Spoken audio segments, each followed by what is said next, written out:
Taylor Swift might have changed the movie industry by herself, or at least the movie exhibition industry. The Eras Tour concert movie is predicted to make more than $100 million in its first weekend. That's not notable on its own. Plenty of movies do that. What is notable is that Swift sidestepped the traditional studio model and is distributing directly with AMC Entertainment. Tickets are more expensive than usual, and AMC is taking a 5 or 6% distribution fee. Now this is interesting because this is not how it's usually done. So usually theaters, also known as exhibitors, work with distributors like Disney, Warner Brothers, Universal, MGM, and others in order to release movies. At the most basic level, it's like this. First, you have the movie studios which make the movie, hiring writers, directors, producers, everything else. This is your Disney's, Warner Brothers, Universal Pictures, and more. Second, you have distributors, which get the movie into theaters and do the marketing. Their job is to fill the seats. A lot of the big movie studios, like, again, Disney, Warner Brothers, Universal, and Paramount, also handle their own distribution.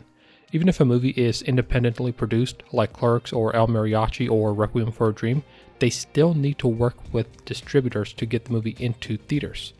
And third, you have the exhibitors, or theaters, which show the movie. They have to sacrifice a lot of money. Disney, for example, takes something like 70% of ticket sales. That's why concessions are so expensive. That's how theaters make money. It's a rough business. This is, in part, because of something known as the Paramount Decree. The Paramount Decree was a Supreme Court antitrust decision in the late 40s, which forbade movie studios from owning movie theater chains. Basically, Paramount could either make the movies or show the movies in theaters, but it couldn't do both. It's obvious why. Movie theaters could elect to only show their movies, instead of having to compete with movies made by other studios. If one studio had a stranglehold on theatrical real estate, it could effectively shut out everyone else. At the time, studios were very tightly vertically integrated, owning almost every step in the chain from pre-production to theatrical distribution. This began to change in 2019. After a review, the Department of Justice under the Trump administration issued a notice to sunset the Paramount Decree, giving notice in August of 2020.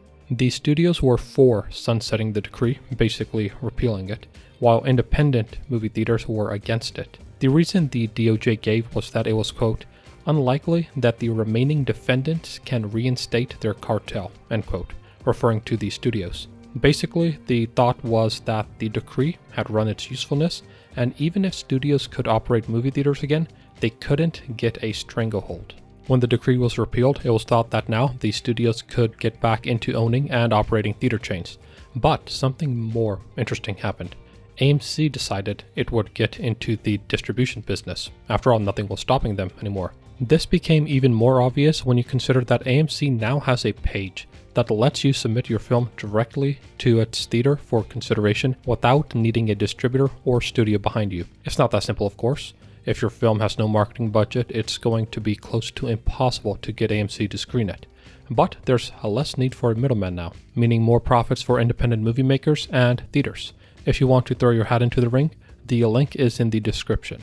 Now, cutting out the middleman caught the studios by surprise. The talks between AMC CEO Adam Aron and the Swift family were held in secret.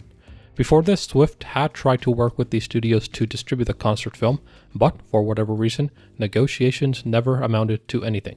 Distributors are usually aware of when other movies are releasing, which lets them schedule their own release favorably. The surprise release of the concert film forced Universal to move The Exorcist Believer up by a week from its original date of October 13th, despite plenty of money already being spent on the original date. They really were caught by surprise. What this means for the overall film industry is going to be unclear in the short term, but in the long term, it might mean a return to more independent and mid-budget film production. It used to be the case that first you needed to get picked up by a studio, then get shopped to a distributor, and only then your movie could make it into theaters. Or maybe you already made an indie film, in which case you still needed to get picked up by a distributor who would then get the movie into theaters and provide the marketing. Now you can go directly to theaters, assuming you can show that people are interested in you or your movie and that you can market it properly. It's still not a sure thing, but then again, nothing in Hollywood ever is.